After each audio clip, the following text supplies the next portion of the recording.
Today we have the 2013 Nissan Leaf. This vehicle has done just under 83,000 miles. It has an automatic transmission and a fully electric motor.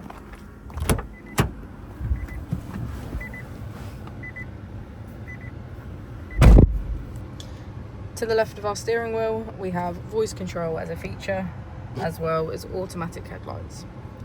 On the right, we have cruise control and automatic wipers. Moving on to our screen, we can access navigation, menu, status, aux, CD, and radio.